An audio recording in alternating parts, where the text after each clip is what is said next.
จันทร์สวยงามสง่าน้องเปรียบเหมือนนางฟ้าเหมือนเทพธิดา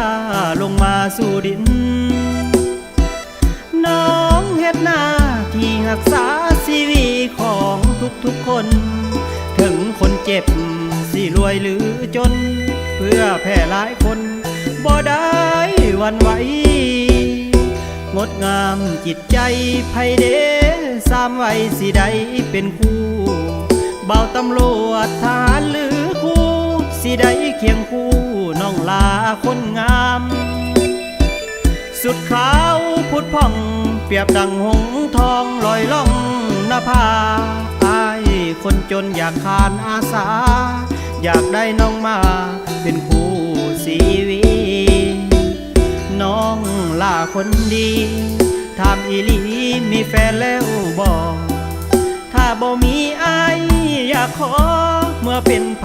พ่อแม่อายบ่นางสิหักแต่น้อง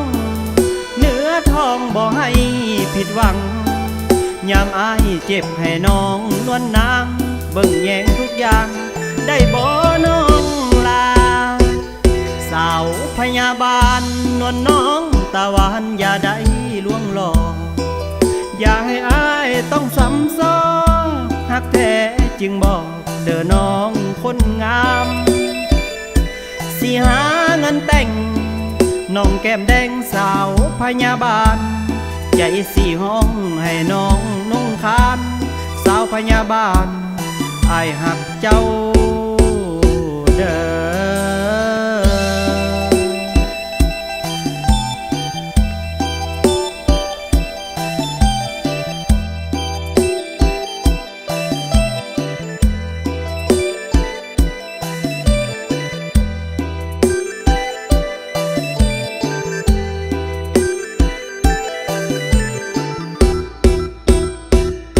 น้องล่าคนดี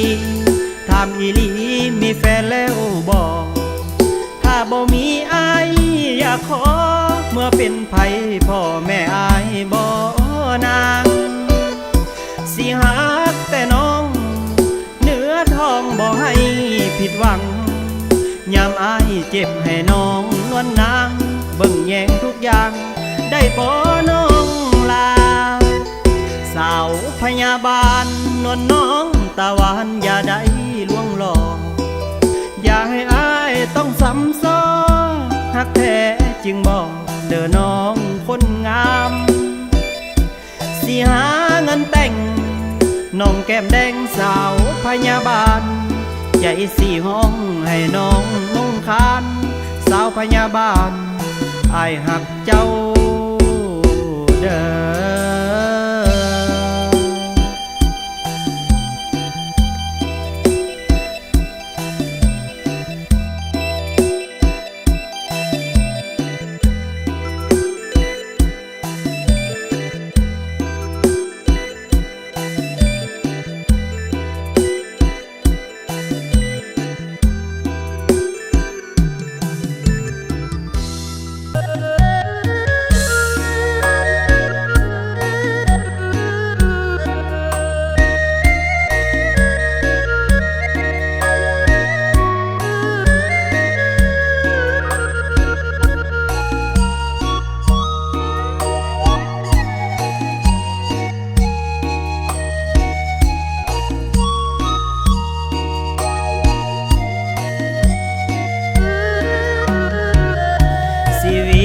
ตำรวจบ่ได้อวดหน้าที่ดอกสาวเวลาให้กับน้องเจ้ามีหน่อยเด้อสาวน้องเจ้าก็เห็นอายเฮ็ดหน้าที่เพื่อศาสตร์ชีวิตประสาอยู่เย็นเสาร์อาทิตย์บ่มีวันเว้นหน้าที่จำเป็นคันถึงมอบหมายอายบ่ได้กล่าวหาเรื่องราวนั่นมาบิดเบือนประจำการบ่ได้เมื่อเฮือนนวลน้องขวัญยืนอย่าเฝ้าน้อยใจสืบสวนสอบสวนหาคดีติดตามเป้าหมาย รออายปิดคดีเมื่อใดรอก่อนขวัญใจสิไปหานางตอนนี้แนวทางขันเทิงวางวาละแห่งซายาเสพติดบ่ให้ระบาดพี่น้องห่วมซา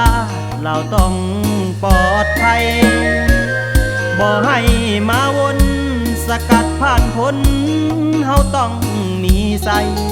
วัยหนุ่มลาวเฮานั้นสดใสขอให้ห่างไกลมันหายหาวีหน้าที่ตำรวจต้องได้กวดกาลาดตะเวนสร้างผลงานให้ขั้นเทิงเห็นภาษาอยู่เย็นนั้นคือเป้าหมายแฟนอ้ายจงรอ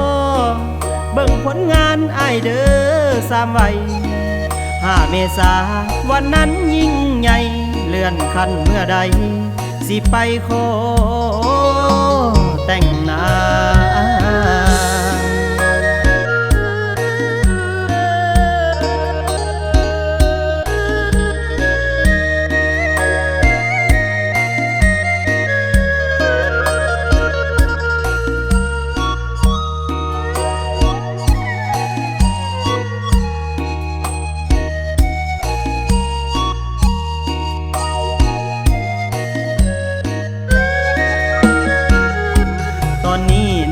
ทางขันเทิงวางวาละแห่งซายาเสพติดบ่ให้ระบาดพี่น้องห่วมซาเราต้องปลอดภัยบ่ให้มาวนสกัดผ่านพ้นเฮาต้องมีใสวัยหนุ่มลาวเฮานั้นสดใสขอให้ห่างไกลมันหายหาวีหน้าที่ตำรวจต้องได้กวดกาลาดตะเวน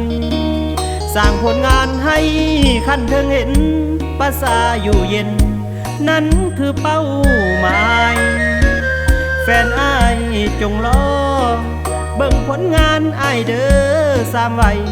5 เมษาวันนั้นยิ่งใหญ่เลื่อนขั้นเมื่อใดสิไปขอแต่งงาน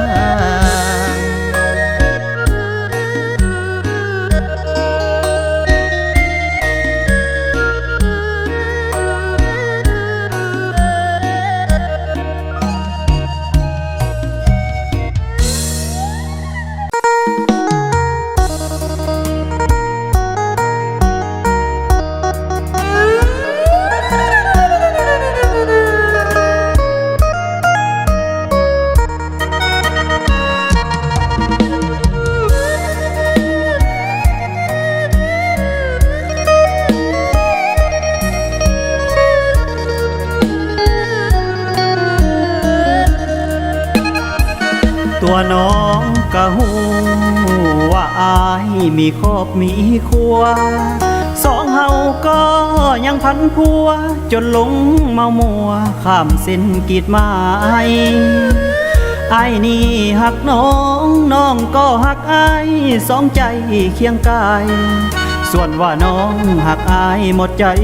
สิเหตุจังใดหัวใจเวียนวนนวลน้องหน้ามนหักท่วมล้นเจ้าดีทุกอย่างเมียอายผู้อยู่ทางบ้านเขาก็หักมันบ่เคยเปลี่ยนแปลงเฮ็ดจังใดเด้อกอายพังเพโศกเศร้าอย่างแหงต้องคิดหนักทุกเศร้าทุกแรงความหักมาแห้งละแวงหัวใจหูแล้วว่าอายมีครอบครัวน้องก็หับได้น้องบอกหักอายด้วยใจบ่หวังสิ่งใดทรัพย์สินเงินทองขอเพียงได้อยู่เคียงคู่ตัวน้องหวังปองยุติธรรมต่อน้องทั้งสองอายจะครอบครองทั้งสองหน้ามนสมองสับสนหักสองคนไปก่อนเด้อลาเอ้ยเจ้ามาก่อนได้นะ ส่วนน้องมาสาอย่าได้เกียดสังเมียฮักเมียแต่งให้ฮักแพงกันเด้อน้องนางอ้ายสิฮักซื่อสัตย์เป็นกลางข้างหน้าข้างหลังให้เท่าเทียมกัน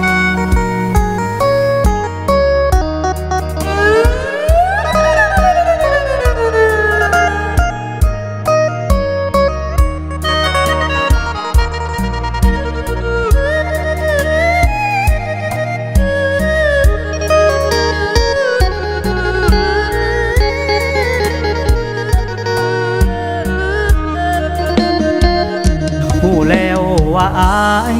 มีครอบครัวน้องก็หับได้น้องบอกหักอายด้วยใจบ่หวังสิ่งใดทรัพย์สินเงินทองขอเพียงใดอยู่เคียงคู่ตัวน้องหวังปอง